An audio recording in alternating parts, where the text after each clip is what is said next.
जब अहिंसा का हथियार उठाते हैं तो हिंसा की हथियार कभी मन में सोच या विचार में भी पैदा नहीं होना चाहिए।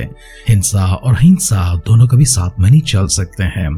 जिस प्रकार से अच्छाई और बुराई एक संग नहीं होते हैं, उसी प्रकार से ये दोनों हथियार भी एक जैसे नहीं होते हैं। ये दोनों ताकतें कभी एक समान उपयोग नहीं होना चाहिए।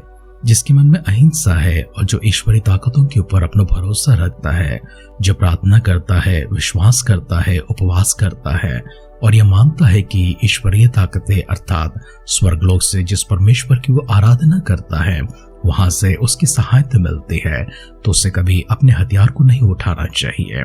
हमारी दिन एस्तेर के ग्रंथ में यहूदियों के विषय में चल रही है, जहां पर राजा के आदेश से सारे यहूदियों को हामान ने साजिश से राजा को धोखे में रख के यह आदेश निकलवाया था कि सारे यहूदियों को मार दिया जाए। लेकिन यहूदी उस समय मुर्दकै के संग और एस्तेर अपने सहेलियों के संग सब मिलकर 3 दिन और 3 रात बिना कुछ खाए उपवास करते हुए परमेश्वर से प्रार्थना कर रहे थे। जब परमेश्वर से प्रार्थना करते हैं और परमेश्वर की ओर से जब सहायता भी मिलती है, तो इंसान को अपने बलबूते पर या फिर अपनी ताकत पर या फिर अपने हथियारों का उपयोग नहीं करना चाहिए। मुर्दकै ने प्रार्थना तो किया था, उपवास तो किया था, विश्वास तो रखा था, बिल्कुल वैसे ही एस्तेर ने भी किया था। लेकिन दोनों ने ही कुछ ऐसी गलतियां की हैं और इन दोनों की गलतियां ही नहीं, सारे यहूदी भी गलती करते हैं। जिस तरह से हमने हिंसा और अहिंसा को एक संग ना चलते हुए देखा है, वैसी कुछ घटना यहाँ पर घटती है। लेकिन वहां पर जाकर शेष बातों को ध्यान करने से पहले आए हम सब अपने आप को परमेश्वर के हाथों में समर्पण करेंगे, सर्वशक्तिमान परमेश्वर की दिव्य आशीर्वादों को प्राप्त करने, परमेश्वर की सहायता को प्राप्त करने, उनकी अगुवाई में चलाए जाने के लिए हम सब सिरों को झुकाएंगे, आंखों को बंद करेंगे, छोटी सी प्रार्थना करेंगे। पिता परमेश्वर, हम फिर से एक बार आपकी स्तुति करते हैं, प्रशंसा करते हैं। महिमा, गौरव, आदर, सम्मान परमेश्वर हम आपके दिव्य सानिध्य में लेकर आते हैं। आप आभार के योग्य हैं, हमारे धन्यवाद के योग्य हैं। कृतज्ञ होकर परमेश्वर इसलिए प्रभु जी हम अपने आप को दीन और नम्र करते हैं। सहायता प्रभु जी जो स्वर्ग की ओर से अब तक हमें मिल रही है, ज्ञान समझ परमेश्वर जो स्वर्ग की ओर से हमें मिली है, बरकतें परमेश्वर जो स्वर्ग की ओर से हमें मिली हैं। आपकी दया से, आपकी करुणा से, आपकी प्रेम से परमेश्वर जिस तरह आपने हमें चलाया है, अभी तक संभाल कर रखा है, सारी बातों को स्मरण करते हुए शुक्रिया करते हैं, आभार प्रकट करते हैं, धन्यवाद करते हैं। पिता परमेश्वर इसी प्रकार से हमारे संग होते रहिए, अपनी आत्मा का अगुवाई में हमें चलाते रहिए। हम परमेश्वर आपकी प्रेम को उपयोग करते हुए, अहिंसा के मार्ग में चलते हुए, जिस प्रकार प्रभु यीशु मसीह ने हमें सिखाया है, कोई अगर तुम्हारे गाल पर मारे तो उसे दूसरे भी दिखा देना, बिल्कुल वैसे परमेश्वर हमारी संयम को दिखाते हुए, सहन शक्ति को भी दिखाते हुए, प्रेम को प्रकट करते हुए, प्रभु के मार्गों पर, उनके वचनों पर चलने के लिए, पवित्र आत्मा की भरपूरी हम पर प्रभु जी ले आने के लिए, हम सबों को प्रभु जी छूकर अपने ज्ञान में चलाने के लिए आपसे नम्र प्रार्थना करते हैं। हमारी सारी प्रार्थना को सुनकर पिता परमेश्वर अपने देवताओं के लिए धन्यवाद करते हुए हमारे उद्धारकर्ता हमारे प्रभु यीशु मसीह के नाम से इस प्रार्थना को मांगते हैं। सुन और कबूल कर पिता। आमेन, आमेन, आमेन। आध्यात्मिक जीवन की दैनिक खुराक सुन रहे हमारे सारे प्रिय श्रोताओं को, परमेश्वर के प्रिय भक्तगणों को प्रभु यीशु मसीह के नाम में प्यार भरा जय मसीह की सुप्रभातम और शुभोदय कहते हुए हम सबका मनपसंद ध्यान केंद्र आध्यात्मिक जीवन की दैनिक खुराक में और इस नए दिन में आप सबका स्वागत करते हैं। हमारी अध्ययन एस्तेर के ग्रंथ 9 अध्याय में चल रही है और उसका पहला वचन से पढ़ते हुए कुछ आयतों को हम लोग ध्यान करेंगे। आदार नाम 12वें महीने के 13वें दिन को, जिस दिन राजा की आज्ञा और नियम पूरे होने को थे और यहूदियों के शत्रु उन पर प्रबल होने की आशा रखते थे, परंतु इसके उल्टे यहूदी अपने बैरियों पर प्रबल हो गए। उस दिन यहूदी लोग राजा क्षैस के सब प्रांतों में अपने नगरों में इकट्ठे हुए कि जो उनकी हानि करने का यत्न करे उन पर हाथ चलाए, और कोई उनका सामना न कर सका, क्योंकि उनका भय देश देश के सब लोगों के मन में समा गया था। वरन प्रांतों के सब हाकिमों, अधिपतियों और प्रधानों और राजा के कर्मचारियों ने यहूदियों की सहायता की, क्योंकि उनके मन में मुर्दकै का भय समा गया था। मुर्दकै तो राजा के यहाँ प्रतिष्ठित था और उसकी कीर्ति सब प्रांतों में फैल गई। वरन उस पुरुष मुर्दकै की महिमा बढ़ती चली गई और यहूदियों ने अपने सब शत्रुओं को तलवार से मारकर और घात करके नाश कर डाला और अपने बैरियों से अपनी इच्छा के अनुसार बर्ताव किया। और सूसन राजगढ़ में यहूदियों ने 500 मनुष्यों को घात करके नाश किया। और उन्होंने परशनदाता, दलपोन, अस्पाता, परोता, अदल्या, अरिदाता, परमस्ता, अरिशय, अरिदय और बेजाता अर्थात हमादास के 10 पुत्र यहूदियों के विरोधी हामान के 10 पुत्रों को भी घात किया, परंतु उनके धन को ना लूटा। उसी दिन सुसन राजगढ़ में घात किए हुए की गिनती राजा को सुनाई गई। तब राजा ने एस्तेर रानी से कहा, यहूदियों ने सुसन राजगढ़ में ही 500 मनुष्यों और हामान के 10 पुत्रों को भी घात करके नाश किया है। राज्य के और सब प्रांतों में उन्होंने न जाने क्या क्या किया होगा। अब इससे अधिक तेरा निवेदन किया है, वह भी पूरा किया जाएगा, और तो क्या मांगते हैं वह भी तुझे दिया जाएगा। एस्तेर ने कहा, यदि राजा को स्वीकार हो तो शोषण के यहूदियों को आज की नाई कल भी करने की आज्ञा दी जाए और हामान के 10 पुत्रों फांसी के खंभे पर लटकाए जाएं। राजा ने कहा, ऐसा किया जाए। यह आज्ञा शोषण में दी गई और हामान के 10 पुत्र लटकाए गए। और शोषण के यहूदियों ने आदार महीने के 14वें दिन को भी इकट्ठे होकर शोषण में 300 पुरुषों को घात किया, परंतु धन को ना लूटा। राज्य के और प्रांतों में यहूदी इकट्ठे होकर अपना अपना प्राण बचाने के लिए खड़े हुए और अपने अपने बैरियों में से 75,000 मनुष्यों को घात करके अपने शत्रुओं से विश्राम पाया, परंतु धन को ना लूटा। यह आदार महीने के 13वें दिन को किया गया और 14वें दिन को उन्होंने विश्राम करके जेवनार की और आनंद का दिन ठहराया। परंतु शोषण के यहूदी आदार महीने के 13वें दिन को और उसी महीने के 14वें दिन को इकट्ठे हुए और उसी महीने के 15वें दिन को उन्होंने विश्राम करके जेवनार का और आनंद का दिन ठहराया। इस कारण देहाती यहूदी जो बिना शहर पनाह की बस्तियों में रहते हैं, वे आदार महीने के 14वें दिन को आनंद और जेवनार और खुशी और आपस में बहना भेजने का दिन नियुक्त करके मानते हैं। इन बातों का वृत्तांत लिखकर मोर्दकै ने राजा क्षयस के सब प्रांतों में क्या निकट क्या दूर रहने वाले सारे यहूदियों के पास चिट्ठी भेजी और ये आज्ञा दी कि आदार महीने के 14वें और उसी महीने के 15वें दिन को प्रतिवर्ष माना करे, जिनमें यहूदियों ने अपने शत्रुओं से विश्राम पाया, और यह महीना जिसमें शोक आनंद से और विलाप खुशी से बदल गया माना करे, और उनको जेवनार और आनंद और एक दूसरे के पास बहना भेजने और कंगालों को दान देने के दिन माने। और यहूदियों ने जैसा आरंभ किया था और जैसा मोर्दकै ने उन्हें लिखा वैसे ही करने का निश्चय कर लिया, क्योंकि हमादाता अगागी का पुत्र हामान जो सब यहूदियों का विरोधी था, उसने यहूदियों को नाश करने की युक्ति की और उन्हें मिटा डालने और नाश करने के लिए पूर्व अर्थात चिट्ठी डाली थी। परंतु राजा ने जब ये जान लिया तब उसने आज्ञा दी और लिखवाई कि जो दुष्ट हामान ने यहूदियों के विरोध की थी वो उसी के सिर पर पलट आए। तब वह और उसके पुत्र फांसी के खंभे पर लटकाए गए। इस कारण उन दिनों का नाम पूर शब्द से पूरीम रखा गया।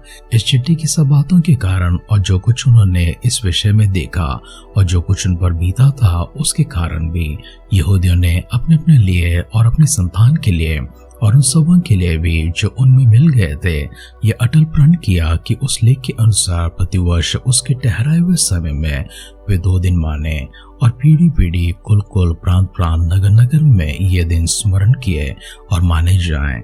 और पूरीम नाम के दिन यहूदियों में कभी ना मिटेंगे और उनका स्मरण उनके वंश से जाता ना रहेगा। फिर अबीहैल की बेटी एस्तेर रानी और मोर्दकै यहूदी ने पूरीम के विषय ये दूसरी चिट्ठी बड़े अधिकार के साथ लिखी।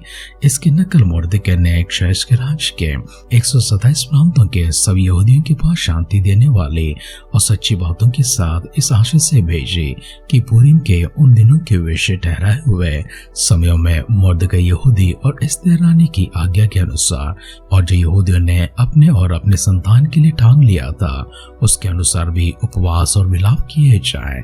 और पूरीम के विषय का यह नियम एस्तेर की आज्ञा से भी स्थिर किया गया और उनकी चर्चा पुस्तक में लिखी गई। एस्तेर का ग्रंथ 9 अध्याय का पहला वचन से लेकर अंतिम वचन तक हमने पढ़कर सुना है। इसी ग्रंथ के 8वें अध्याय के अंतिम वचनों को जब देखते हैं, राजा क्षयस की ओर से चिट्ठी के माध्यम से जो सहायता उनके प्राण बख्शने के लिए पहुंचाए गए थे उस कारण से वे सब आनंदित और मग्न हुए थे। वे एक दूसरे के साथ खुशी बांटने लगे थे और बहुत से लोग यहूदियों के डर के कारण से यहूदी बन गए थे।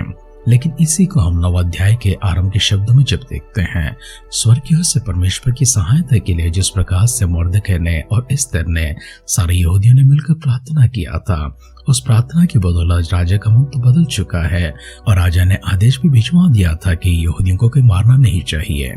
परंतु यहूदियों के बैरी तो इसके लिए सिद्ध हो चुके थे और राजा के अधिकार पत्र पाने के बावजूद वे सब यहूदियों को मारना चाहते थे। और यहूदी जो अपने आप के प्राण बचाने के लिए सब इकट्ठे हो गए थे, उन्होंने अपने हथियार बांध लिए थे और अपनी रक्षा भी खुद करना चाहते थे। इस तरह करते हुए वे 500 लोगों को सुसन के राजगढ़ में ही खत्म कर दिए हैं।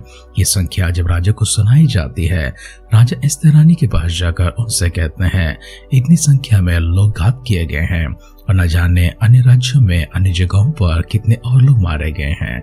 इसकी संख्या तो मेरे पास नहीं पहुंची है, परंतु रानी और क्या चाहती है मुझसे कहे, क्या यह पर्याप्त है या फिर कुछ और मांग है तो वो भी पूरा किया जाएगा।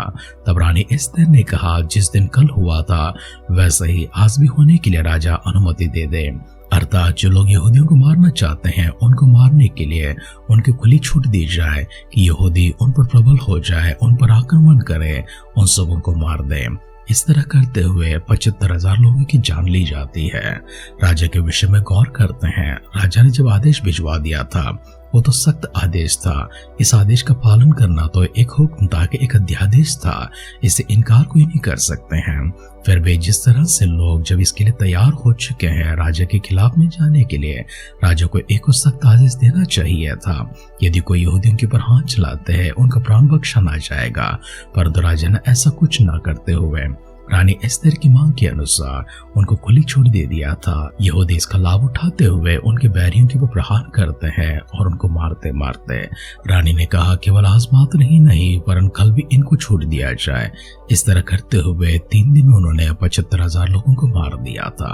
राजा शहर्स को हमने देखा है, आरंभ से ही जो कुछ भी उन्होंने किया है सब गलत करते हैं। राजा शहर्स के कोई अच्छे काम अभी तक हमने नहीं देखा है, न उनके मन से कुछ करते हैं, न अपनी बुद्धि से कुछ करते हैं, न अपने विवेक का इस्तेमाल करते हैं, वरन दाग मधु के नशे में कोई निर्णय ले लेते हैं, अपनी होश आवाज को खो बैठते हैं, अपनी खुशी के जश्न में अपनी आवाज को खो बैठते हैं और अपने गुस्से की जलजलाहट में भी खुद पर काबू को खो बैठते हैं।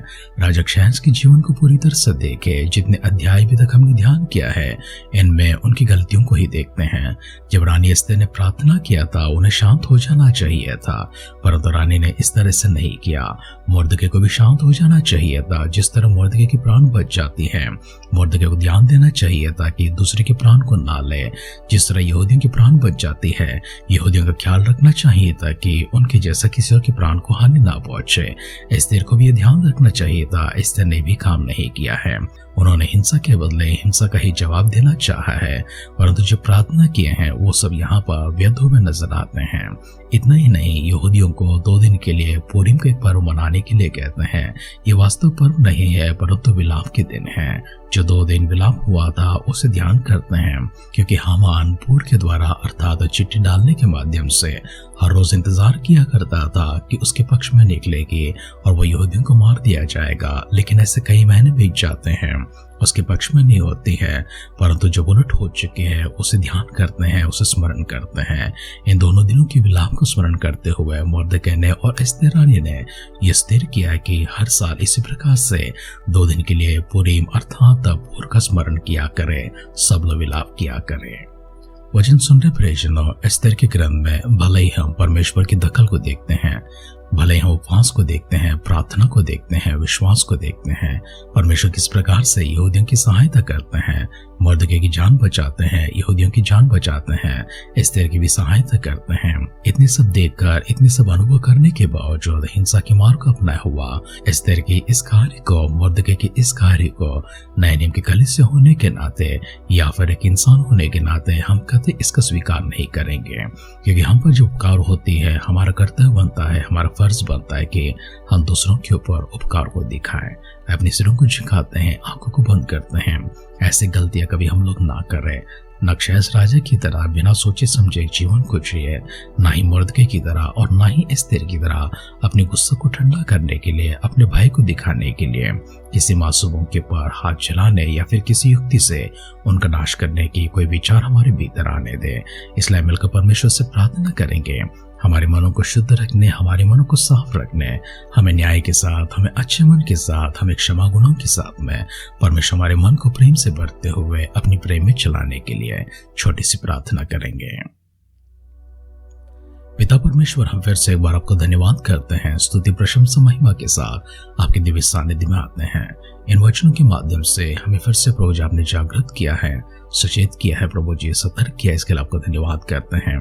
हमारे माध्यम से प्रभु जी कोई गलती ना हो, कोई अपराध ना हो, कोई गुनाह ना हो, कोई पाप ना हो, हम किसी के बैरी ना बने। यदि हमारे कोई बैरी बन जाते हैं प्रभु, हम आपके पर विश्वास को रखें, आपके सिद्धांतों के आधार पर, आपकी आज्ञाओं के आधार पर, आपकी मूल्यों के आधार पर हमारे जीवन, हमारी प्रतिक्रियाओं को दिखाएं, जिससे परमेश्वर आपकी प्रेम प्रकट हो सके और आप परमेश्वर हमको जय दिला सके।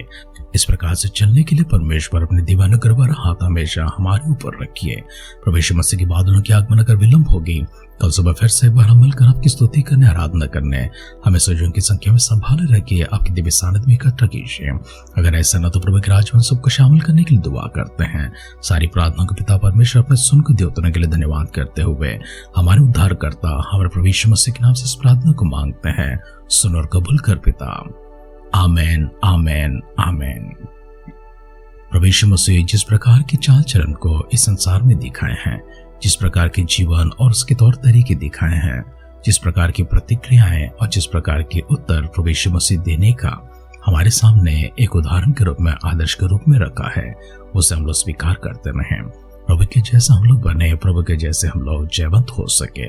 इस प्रकार से हम सब लोग चलाए जाकर प्रभु की पहचान को इस संसार में प्रकट करने है तो पवित्र आत्मा के अभिषेक भरपूरी के साथ में आपके ऊपर उतर आए।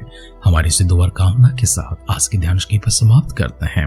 आप सुनते रहिए, सुनाते रहिए आध्यात्मिक जीवन की दैनिक खुराक। कल फिर मिलेंगे। अपना ख्याल रखिए, अपनों का ख्याल रखिए, दूसरों का भी ख्याल रखिए।